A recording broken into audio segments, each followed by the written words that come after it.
Hello, everybody. This is Pascal and Bonjour à tous, ici Pascal. L'ambassadeur Chas Freeman a encore frappé. Il a donné une conférence il y a quelques jours au Middle East Forum où il a fourni des détails incroyables sur la géopolitique du Moyen-Orient, les problèmes actuels et pourquoi la région ne sera bientôt plus connue sous le nom de Moyen-Orient, mais plutôt comme l'Asie de l'Ouest. Essentiellement, toute la région réémerge en tant qu'acteur géostratégique à part entière, se distançant des États-Unis, s'éloignant de l'unipolarité et affirmant son indépendance à travers les actions de ces divers acteurs. Gardez à l'esprit que l'ambassadeur Freeman a été secrétaire adjoint à la Défense et ambassadeur en Arabie saoudite. Cela montre juste que les États-Unis comptent des individus avec des capacités remarquables à voir au-delà de la propagande. Je vous encourage à aller profiter de sa conférence sur l'Asie de l'Ouest.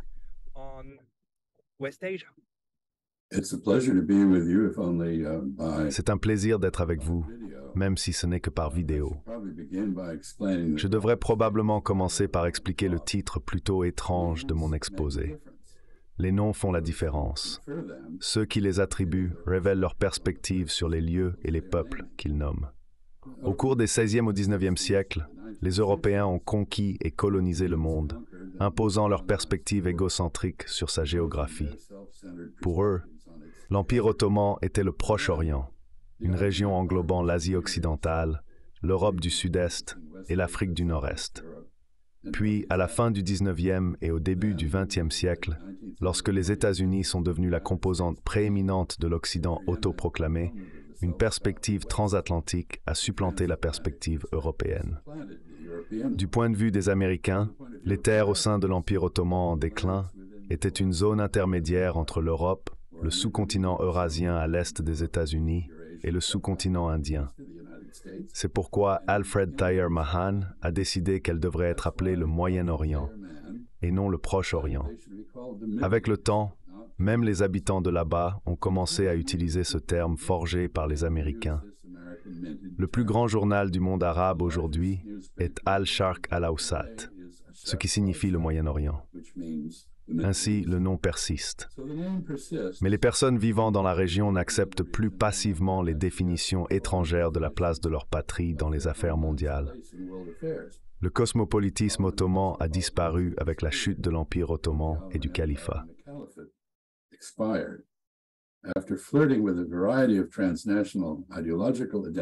Après avoir exploré une variété d'identités idéologiques transnationales, incluant le panarabisme, le bahassisme, le judaïsme, l'islamisme sunnite et chiite, les peuples de la région se sont redéfinis en tant qu'État-nation. La Turquie et les vestiges des territoires levantins du sultanat ottoman, qui ont été découpés en pays semi-indépendants administrés par des bureaucrates britanniques et français, ont développé des identités internationales bien définies. Israël, le Liban, la Palestine et la Syrie ont adopté des identités nationales fortes qui ont résisté à de multiples défis externes et internes. L'Iran s'est détaché de ses patrons néocoloniaux, a établi un gouvernement chiite farouchement indépendant et a affirmé sa sphère d'influence en Asie occidentale. Rien qu'en ce siècle, l'Irak a connu une gouvernance sous forme de dictature, le chaos résultant de tentatives américaines ratées de démocratisation et la perte d'au moins un demi-million de ses habitants à cause de la violence de forces étrangères et domestiques.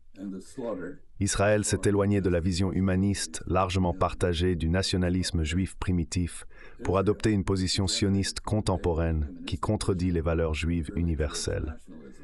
Le peuple autochtone de Palestine a fait face à une dépossession génocidaire implacable et à une oppression brutale par l'État colonial sioniste. Le Liban, autrefois un centre de la portuannelle française et l'hédonisme groupe again, Wevertes ensim en Gouanab. And Arab hedonism has become essentially ungovernable. Syria has been isolated, vivisected. La Syrie a été isolée, vivisectée et dévastée par des coalitions de forces intérieures soutenues par des acteurs externes, y compris les Arabes du Golfe, Israël, la Turquie et les États-Unis, entre autres. La Syrie continue d'être le centre d'une variété de guerres par procuration, y compris celles entre Israël et l'Iran, la Russie et les États-Unis, et la Turquie et les séparatistes kurdes. Pendant ce temps, le royaume d'Arabie saoudite, autrefois fièrement pan-islamiste plutôt que pan-arabe ou nationaliste, a adopté le nationalisme. Il célèbre la fondation de ses officiels en tant qu'État en 1932 et utilise le calendrier international et non le calendrier hijri ou musulman pour ce faire. L'Égypte maintient son caractère distinctif et son identité culturelle sous une dictature militaire globale. Oman, le Qatar et les Émirats arabes unis, mènent des politiques étrangères indépendantes et exercent une influence non seulement régionale, mais aussi mondiale. Le Koweït, entouré par l'Iran, l'Irak et l'Arabie saoudite, est justement prudent. Bahreïn se soumet à l'Arabie saoudite et sert de proxy utile dans ses relations avec Israël et l'armée des États-Unis. Ce qui n'a pas changé, c'est l'importance géopolitique de l'Asie occidentale. Après tout, c'est là que l'Afrique, l'Asie et l'Europe se rencontrent, ainsi que les routes qui les relient. Les cultures de la région projettent une longue ombre sur l'Afrique du Nord, l'Asie centrale, du Sud et du Sud-Est et la Méditerranée. C'est l'épicentre du judaïsme, du christianisme et de l'islam, les trois religions abrahamiques qui ensemble façonnent les croyances et les normes morales de plus des 3/5 de la population mondiale. And moral standards of over 3/5 of humankind. This gives the region global reach. Cela confère à la région une portée mondiale. Cependant, alors que les pays de l'Asie de l'Ouest cherchent leur propre destin, ils ont dépassé le stade de subordination aux rivalités des grandes puissances et ont mis fin à leur vulnérabilité face aux tentatives extérieures d'imposer des idéologies étrangères comme le marxisme ou le gouvernement représentatif.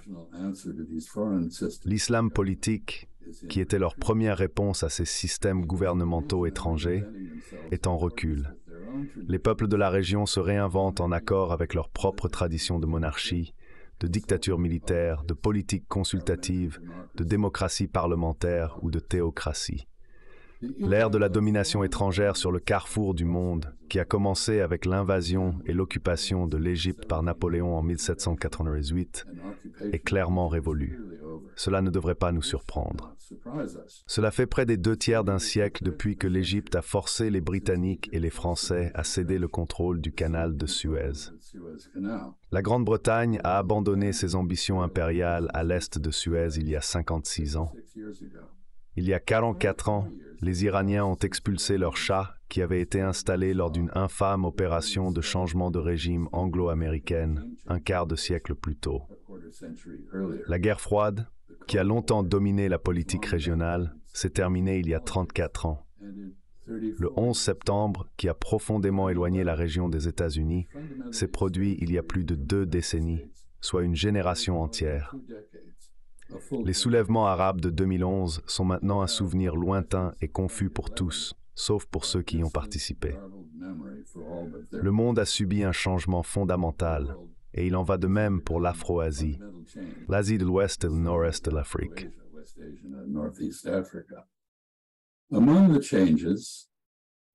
Parmi les changements figure la diminution de l'attrait pour les traditions intellectuelles étrangères et les systèmes de gouvernement. Le marxisme est à peu près mort en tant qu'idéologie, sauf à l'école centrale du parti à Pékin et dans quelques institutions d'enseignement supérieur dans le monde anglophone. Alors que la primauté du droit cède partout la place au populisme, y compris dans notre propre pays, l'observation d'Aristote selon laquelle la démocratie a tendance à dégénérer en démagogie, autocratie et tyrannie de la majorité semble se confirmer. Diverses formes d'autocratie élues prospèrent en Russie et en Turquie et prennent racine en Inde et en Israël. Dans ce contexte, les efforts de Washington pour dépeindre les événements mondiaux comme étant motivés par un grand affrontement entre démocratie et autoritarisme ont peu d'attrait à l'étranger, où ils sont perçus comme à la fois non pertinents et sérieusement déconnectés de la réalité. Mais ce n'est qu'une partie de la raison pour laquelle, contrairement à la guerre froide, les pays de l'Asie occidentale, à l'exception notable de l'Iran, ont opté pour la non-alignement entre les États-Unis et les adversaires chinois et russes désignés par l'Amérique. Avoir appelé les États clients et les dépendances de l'Asie occidentale, comme Israël et les Arabes du Golfe, alliés d'une grande puissance, était une grave méprise et une mauvaise description de leur statut. Ils étaient, et dans une certaine mesure le sont encore, des États protégés, consommateurs de sécurité fournis par des soutiens étrangers, plutôt que des fournisseurs ou des garants de sécurité pour ces soutiens.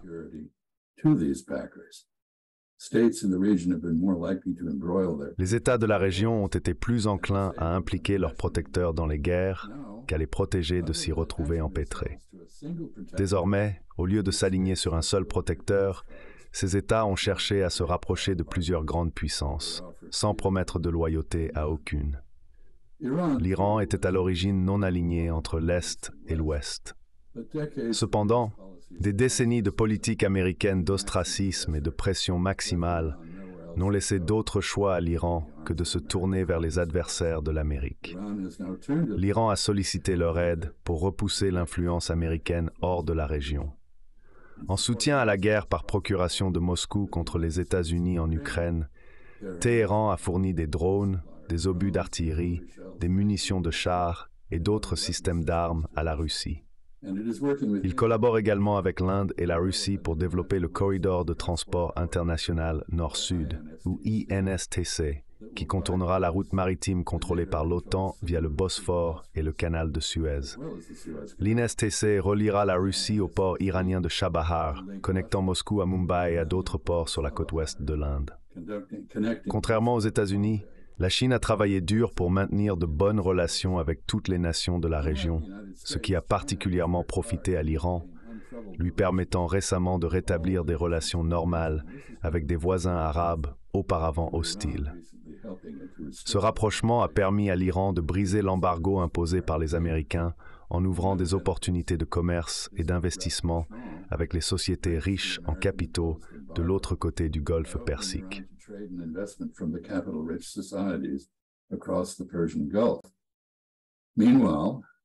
Pendant ce temps, de nouvelles routes, voies ferrées et pipelines, financées par l'initiative chinoise de la ceinture et de la route, promettent de restaurer le rôle pré-moderne de l'Iran en tant que centre régional pour les échanges économiques Est-Ouest et Nord-Sud. Il y a 4 décennies, l'Iran a subi une transformation similaire.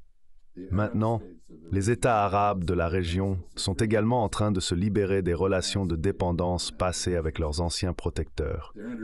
Leurs interactions avec la Grande-Bretagne, la France, l'Union soviétique ou les États-Unis étaient intrinsèquement inégales. En échange de protection, ces pays offraient de la déférence aux intérêts et à la politique de leurs protecteurs, mais ne prenaient pas d'obligations réciproques. Ils ne s'engageaient pas à aider à la défense des intérêts régionaux de leurs protecteurs. Ces intérêts incluaient la sécurité des approvisionnements énergétiques, l'assurance du survol et du transit, l'accès au marché, la lutte contre le terrorisme et l'exemption d'Israël de la pression mondiale pour se conformer aux normes du droit international. Israël fait maintenant face à certains des mêmes dilemmes dans ses relations avec les États-Unis et d'autres puissances extérieures que ses voisins arabes ont longtemps affrontées. Il est mal à l'aise avec sa dépendance continue envers le soutien des États-Unis. Il voit l'alignement avec l'Amérique contre la Chine et la Russie comme contraire à ses propres intérêts. Israël ne peut plus prétendre partager des valeurs communes avec les idéalistes américains, bien qu'il conserve le soutien enthousiaste des sionistes acharnés, ainsi que des racistes américains et des fanatiques religieux.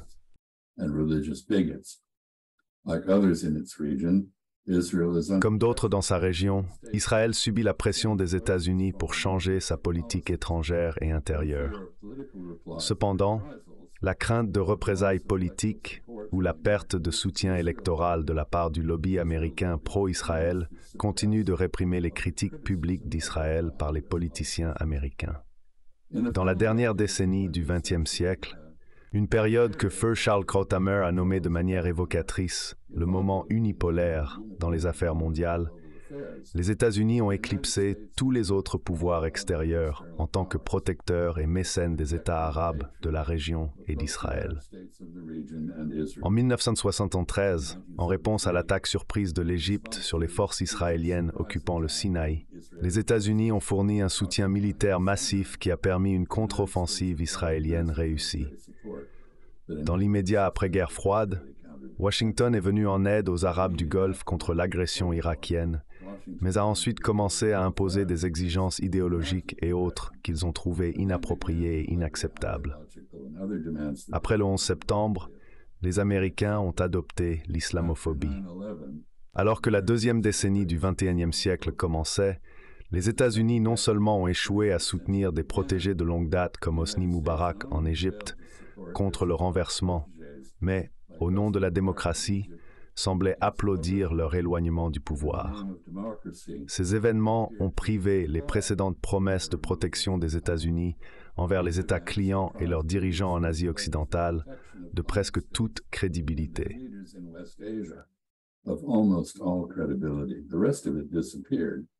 Le reste a disparu lorsque Washington n'a pas répondu aux diverses actions de l'Iran contre les intérêts des Arabes du Golfe et la liberté de navigation dans le détroit d'Ormuz.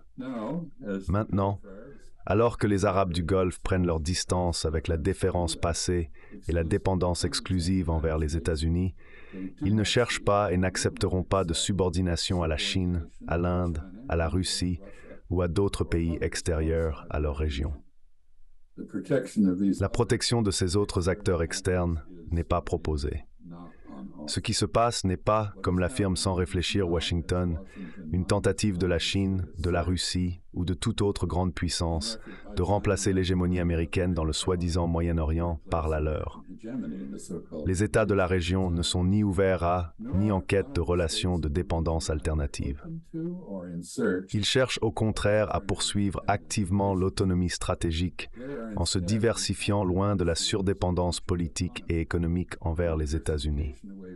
Atteindre une telle autonomie ne sera pas facile. En pratique, il y a des limites à la mesure dans laquelle les États de l'Asie de l'Ouest peuvent espérer se sevrer de la dépendance militaire envers l'Amérique. Aucune autre grande puissance n'a ni la disposition ni la capacité d'accepter les charges de les défendre les uns contre les autres ou contre des ennemis extérieurs, comme les États-Unis l'ont fait autrefois. Les États de l'Asie de l'Ouest sont heureux d'exploiter la rivalité entre grandes puissances, mais ils ne sont pas motivés par celle-ci. S'ils ne peuvent pas obtenir d'engagement de défense de la part de grandes puissances extérieures, ils doivent prendre la responsabilité de leur propre défense.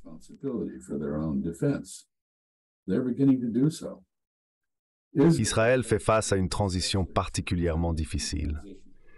Les fondateurs ashkénazes du sionisme, en accord avec leurs persécuteurs chrétiens européens, considéraient les Juifs comme un groupe ethnique plutôt que comme une communauté religieuse.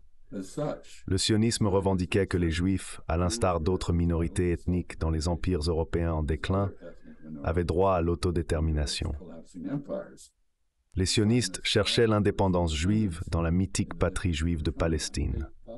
À l'époque, avec la condescendance raciste envers les peuples autochtones non européens qui était typique, ils la décrivaient comme une terre sans peuple, rejetant ainsi la population palestinienne résidente comme indigne de reconnaissance ou d'acknowledgement. Cette attitude a jeté les bases de l'État sioniste d'aujourd'hui, qui pratique la ségrégation contre les Arabes israéliens à l'intérieur d'Israël même, nie les droits fondamentaux aux Palestiniens en Cisjordanie, cherche à les pousser à l'exil en les expulsant de leurs maisons, en détruisant leurs fermes et en menant des pogroms contre eux. Il cause également délibérément des souffrances et occasionnellement des massacres des près de 2,2 millions de Palestiniens qu'il a emprisonnés à Gaza. Ce comportement, sans surprise, incite à la fois une haine arabe plus large envers Israël et une abomination mondiale du sionisme.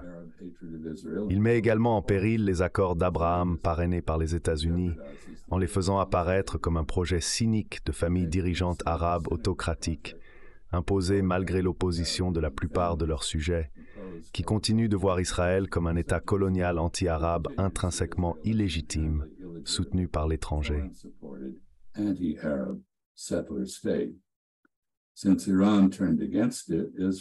Depuis que l'Iran s'est retourné contre lui, Israël n'a pas réussi à se faire des amis dans sa propre région, malgré les efforts acharnés des Américains pour l'y aider.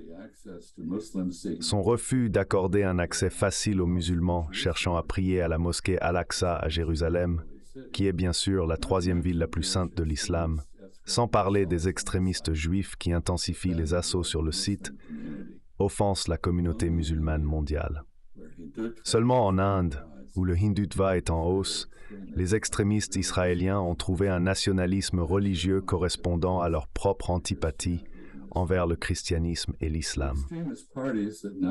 Les partis extrémistes qui contrôlent maintenant le gouvernement israélien fournissent chaque jour des preuves de leur haine raciste envers les Palestiniens, de leur mépris pour les Juifs américains et européens, de leur dénigrement des Israéliens libéraux et de leur mépris pour les gentils, ainsi que de leur soutien sans réserve à l'incitation à la brutalité et à la violence des colons.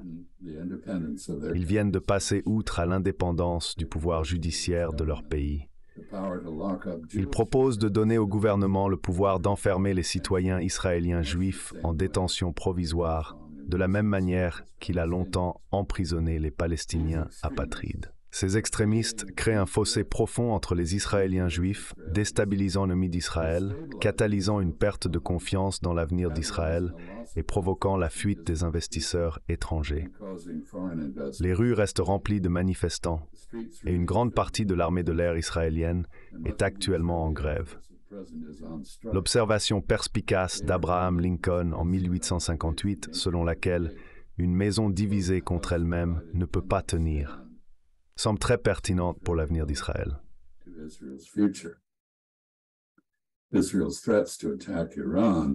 Les menaces d'Israël d'attaquer l'Iran sonnent désormais moins comme des plans et davantage comme de la fanfaronnade, des efforts pour utiliser une menace étrangère afin de masquer les divisions internes et de dissimuler la faiblesse israélienne.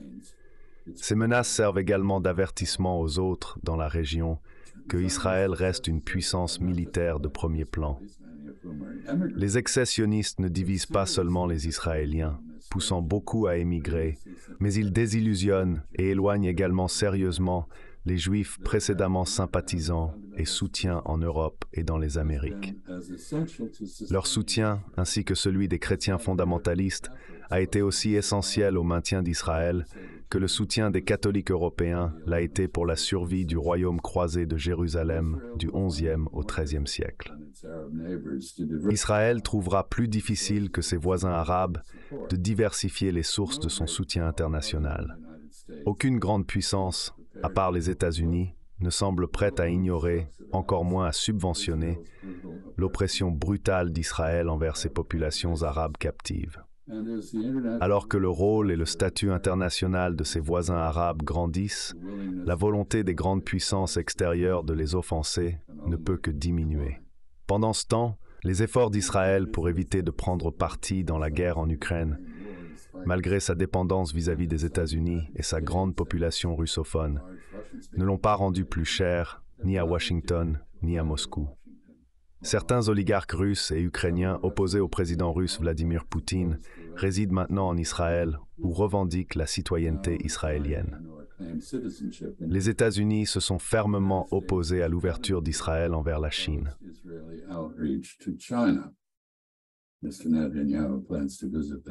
M. Netanyahou prévoit de s'y rendre quelque part cette année. Si Israël perd le soutien et la protection politico-militaire des Américains, dont l'appui à la cause sioniste montre déjà des clivages partisans et générationnels, il aura du mal à se repositionner géopolitiquement. Malgré les efforts du gouvernement Netanyahou pour cultiver des relations avec la Chine, l'Inde et la Russie, Israël n'a pas d'alternative viable à sa dépendance vis-à-vis des États-Unis. Le Royaume d'Arabie saoudite a été confronté à un défi similaire et a répondu en se repositionnant géopolitiquement. L'aliénation entre l'Arabie saoudite et l'Amérique s'est progressivement approfondie au cours des 22 années depuis les attaques terroristes du 11 septembre sur New York et Washington. Ces attaques ont conduit à la diabolisation de l'Arabie saoudite, d'autres nations et de l'islam dans la politique américaine.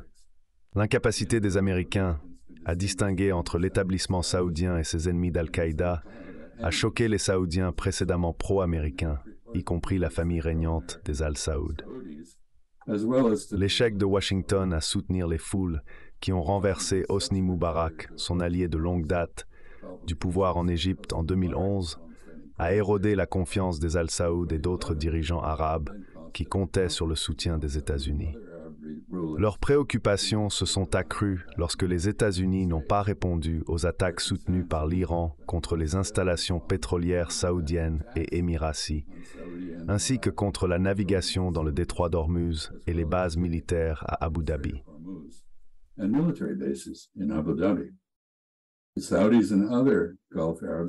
Les Saoudiens et les autres Arabes du Golfe ont vu cela comme une impérative urgence de développer des alternatives à la dépendance envers l'Amérique, et ils ont redoublé d'efforts pour y parvenir. Le meurtre atroce de mon ami Jamal Khashoggi en 2018 a cimenté le passage des États-Unis d'un soutien discret à l'Arabie saoudite à une antipathie ouverte envers celle-ci.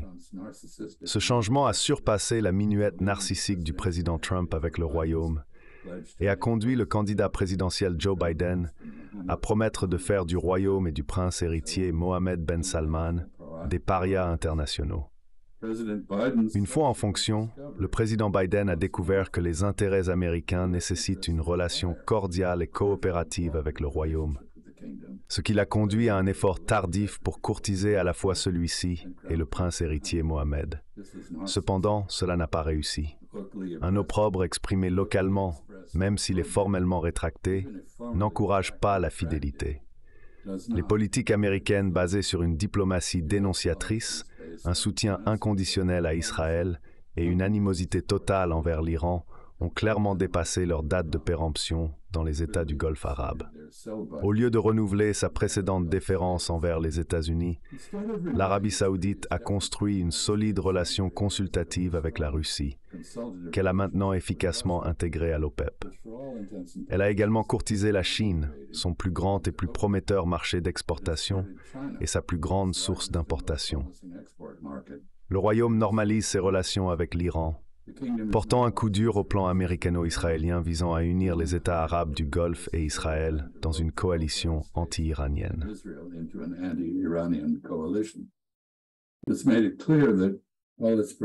Cela a rendu évident que bien qu'elle soit prête à traiter de manière transactionnelle avec Israël, la normalisation des liens avec l'État sioniste coûterait aux États-Unis et à Israël bien plus que ce qu'il pourrait jamais offrir.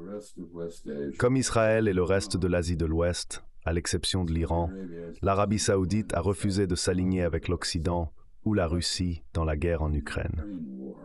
Malgré les objections américaines, le Royaume normalise maintenant les relations diplomatiques avec la Syrie. Le prince héritier Mohammed, qui s'était tourné vers la Chine, l'Inde et la Russie lorsqu'il était persona non grata en Occident, a depuis échangé des visites avec le président Macron de France et le président Erdogan de Turquie. Il a reçu le président Biden et l'ancien premier ministre britannique, ainsi que leurs principaux conseillers dans son pays. Il a également été invité à visiter Londres. Il a redoublé d'efforts pour forger des relations et choisir des amitiés avec d'autres pays qui, selon lui, servent au mieux les intérêts saoudiens.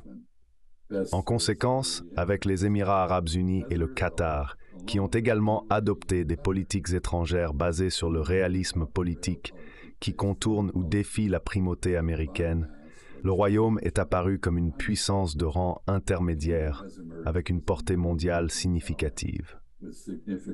Dans le même temps, Riyad a cherché à renforcer son influence régionale par un rapprochement avec le gouvernement syrien qu'il avait passé les 12 années précédentes à essayer de renverser, et il a rouvert son dialogue de longue date avec le Hamas.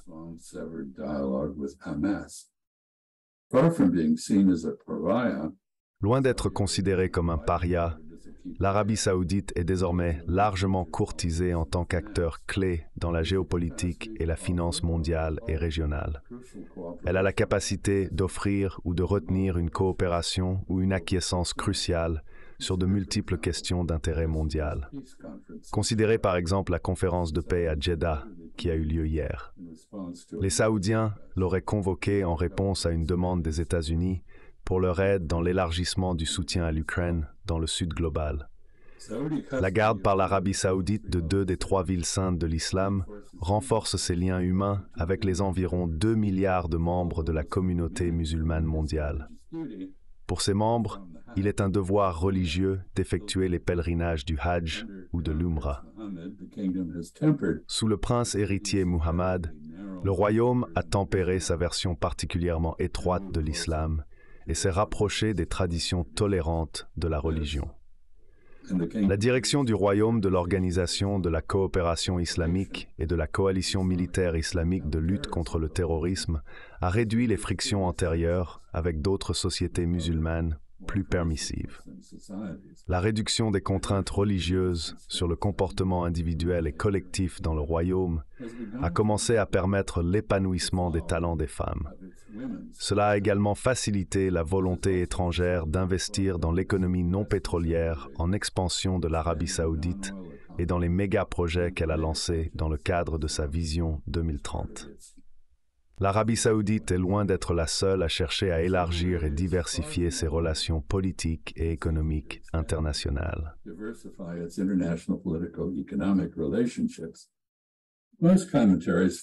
La plupart des commentaires se concentrent sur les efforts des Émirats arabes unis et du Qatar pour consolider les liens avec la Chine et la Russie.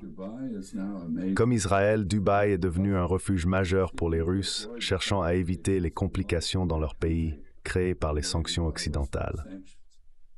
Les États-Unis ont cité la relation militaire cordiale des Émirats avec la Chine comme raison pour annuler le transfert des F-35 que les Émirats avaient été promis en incitation à normaliser les relations avec Israël. Cependant, le succès de Dubaï en tant que centre international d'entrepôts, d'affaires et financiers stimule une concurrence croissante de l'Arabie saoudite dans les domaines de la finance, du commerce, de l'investissement, de la technologie de surveillance et de la production d'armements. L'Arabie saoudite prévoit que son principal véhicule d'investissement, le Fonds d'investissement public, disposera de plus de 2 trillions de dollars d'ici 2030, ce qui en fera le plus grand au monde. Elle a demandé à adhérer aux BRICS ainsi qu'à la nouvelle banque de développement des BRICS. Les Saoudiens, en particulier, après des décennies de dépendance quasi totale vis-à-vis des importations internationales d'armes, cherchent maintenant à attirer des investissements dans leurs industries militaires nationales. Cela représente un coup potentiellement mortel à l'approche traditionnelle américaine, qui insiste pour que le Royaume et d'autres États protégés comme les Émirats n'achètent pas d'armes auprès de concurrents des États-Unis, tandis que Washington refuse simultanément de leur vendre des alternatives américaines.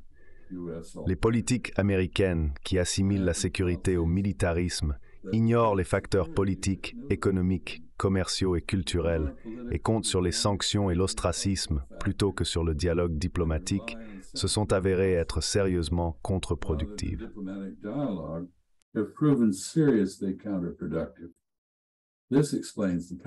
Cela explique le paradoxe selon lequel, alors que les forces aériennes, navales et terrestres des États-Unis continuent d'être présentes ou de s'exercer dans les 6 membres du Conseil de coopération du Golfe, ainsi qu'en Irak et en Syrie, les États-Unis sont perçus comme se retirant de la région. Alors que la domination des grandes puissances en Asie occidentale recule, les pays de la région poursuivent leurs propres intérêts à travers la realpolitik. Cette approche leur permet de progresser sur des questions qui étaient longtemps considérées comme insolubles. Il y a 5 mois, des années d'efforts de l'Irak et d'Oman pour faciliter la restauration des relations saoudo-iraniennes ont abouti à la médiation réussie de la Chine pour un rapprochement entre les 2 pays. Depuis lors, l'Arabie saoudite et les Émirats arabes unis ont normalisé leurs relations auparavant hostiles avec la Syrie. L'Égypte et la Turquie ont agi pour mettre fin à la rupture entre elles. Les accords dits d'Abraham, par lesquels Bahreïn et les Émirats arabes unis ont établi des relations diplomatiques avec Israël, sont un autre exemple de pragmatisme intéressé produisant des progrès. Ces accords reflétaient l'intérêt des États arabes à exploiter le pouvoir politique du lobby israélien aux États-Unis à leur avantage, ainsi qu'à obtenir un accès élargi aux armements américains. Depuis, le lobby israélien a joué le rôle souhaité, mais les États-Unis n'ont pas livré les F-35 et autres systèmes d'armes qu'ils s'étaient engagés à fournir. La grande exception au mouvement en avant dans la région est maintenant la question israélo-palestinienne.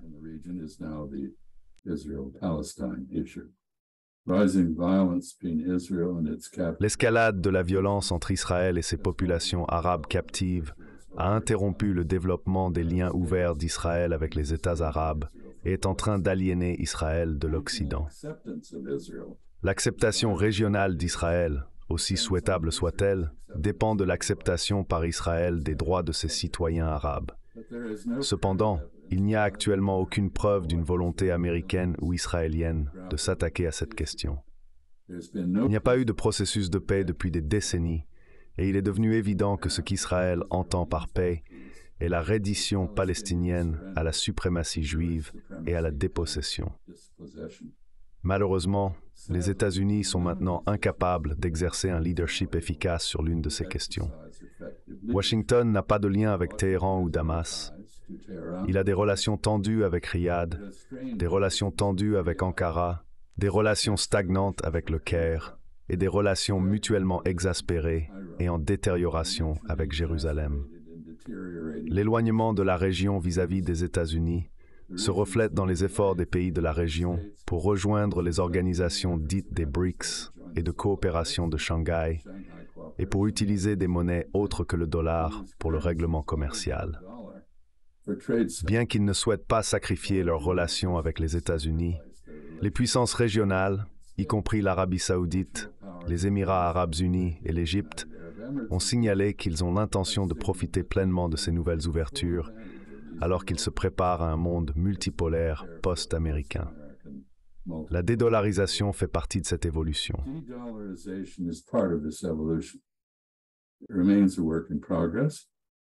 Il reste un travail en cours, mais il a été accéléré par les appréhensions générées par la confiscation par les États-Unis et l'Europe des réserves en dollars et en or de l'Iran, du Venezuela et de la Russie.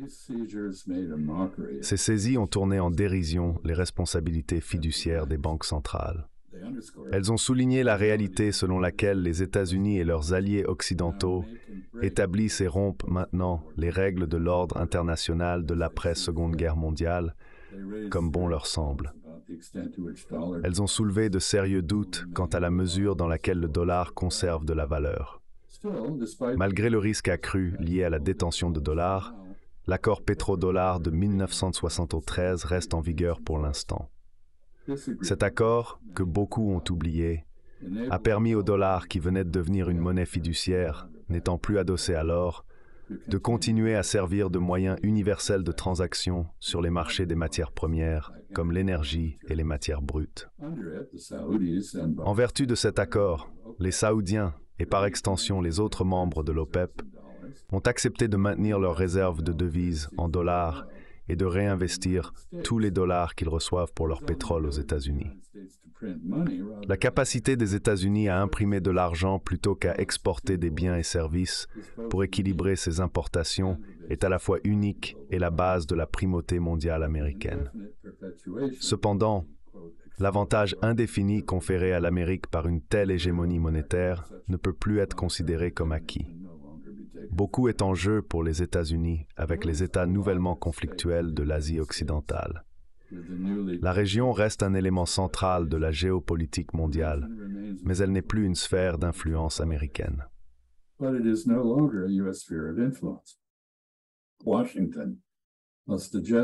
Washington doit s'adapter à la nouvelle réalité selon laquelle ses anciens États clients jugent désormais dans leur intérêt de maintenir des relations politiques, économiques et militaires avec plusieurs partenaires extérieurs. Ils ne donneront plus à l'Amérique le monopole des achats d'armes et de la présence militaire, ni ne se plieront aux intérêts des États-Unis s'ils ne peuvent être convaincus de voir ces intérêts comme les leurs. Une telle persuasion nécessiterait un niveau d'engagement diplomatique américain respectueux avec eux, qui n'a pas été vu depuis des décennies. Les pays de la région ont besoin d'être rassurés que Washington est un soutien fiable de leurs intérêts, plutôt qu'un champion unilatéral des siens. À cette fin, les États-Unis doivent mériter leur coopération en offrant des avantages économiques et politiques tangibles. L'Amérique ne réussira pas en se concentrant sur l'empêchement de ces pays d'accepter de tels avantages de la part de la Chine ou d'autres grands concurrents de puissance, tout en n'offrant pas d'alternatives attrayantes. Les États-Unis ont longtemps reconnu que la prospérité tant domestique que mondiale nécessite un accès aux ressources en hydrocarbures de la région du Golfe Persique et ont agi unilatéralement pour protéger cet accès. Malgré la réémergence des États-Unis en tant qu'exportateur net d'énergie et concurrent international avec le pétrole et le gaz de l'Asie occidentale, le Golfe Persique conserve son importance pour l'économie mondiale.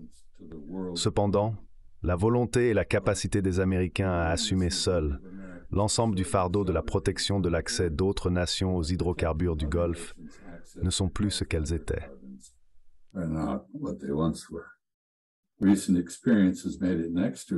Les expériences récentes ont rendu presque impossible de convaincre quiconque dans la région que les États-Unis restent engagés et prêts à faire ce qu'ils faisaient auparavant à cet égard.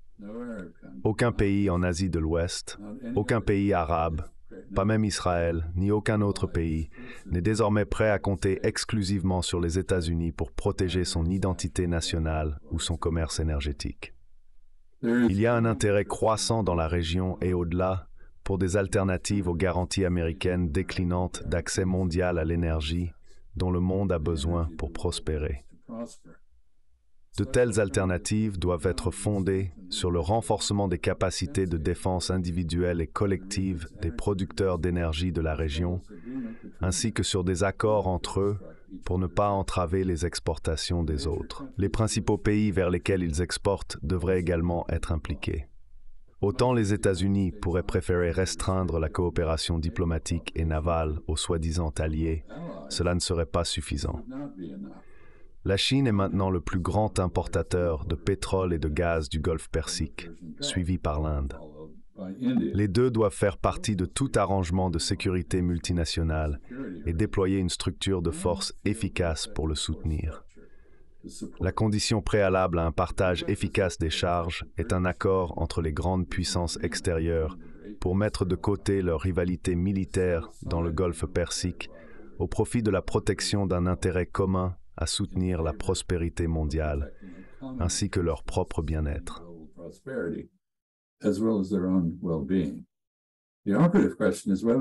La question opératoire est de savoir si les États-Unis, avec notre mentalité actuelle, du tuer avec nous ou contre nous, et notre obsession de la rivalité entre grandes puissances, peuvent faire preuve de la flexibilité nécessaire pour aider à mettre en place un cadre qui servirait plus que nos propres intérêts égoïstes. Franchement, il est difficile d'être optimiste à ce sujet en ce moment. C'est encore plus difficile d'être optimiste quant à l'avenir d'Israël, qui continue sa marche vers la perdition. Il répond à ceux qui le dénoncent et tentent de l'arrêter avec des calomnies infondées d'antisémitisme. Israël est né dans l'espoir.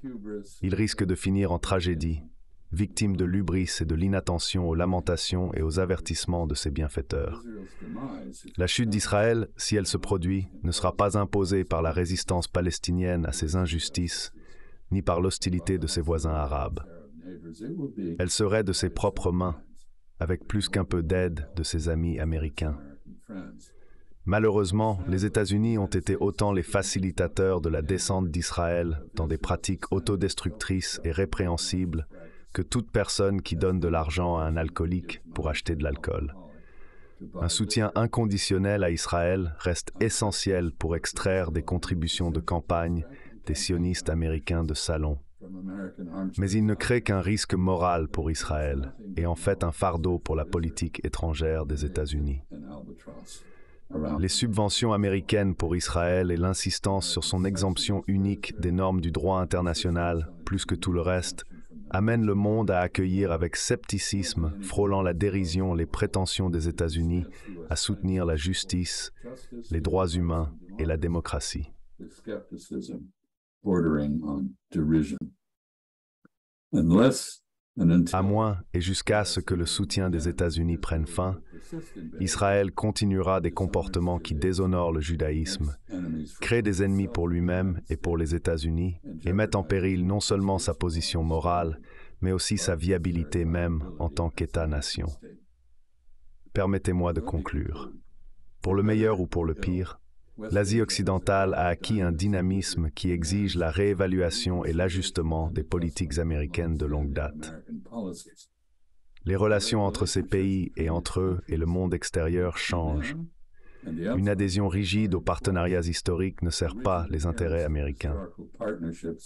Les États-Unis doivent s'abstenir d'offrir à tout pays là-bas ce qui semble être un chèque en blanc, reconstruire des liens là où ils se sont tendus, placer les intérêts américains en premier et être prêt à offrir un amour difficile à des amis qui agissent contre les intérêts américains. Cela exigera un niveau de compétence dans la gestion des affaires de l'État et une habileté en diplomatie qui ne sont actuellement pas évidents dans la politique étrangère américaine. Ce qui a fonctionné dans le moment unipolaire, ou la guerre froide qui l'a précédé, ne fonctionnera pas dans le monde multipolaire émergent, ni dans le nouvel ordre régional multi-aligné de l'Asie occidentale. Pour servir les intérêts américains dans ces nouvelles circonstances, les politiques des États-Unis nécessitent une réflexion fondamentale et une refonte. Malheureusement, jusqu'à présent, il y a peu de preuves que les Américains sont prêts à relever ce défi. Mais des politiques qui échouent à anticiper et à accommoder le changement risquent la surprise stratégique et l'humiliation. Je vous remercie. And humiliation by it. Thank you.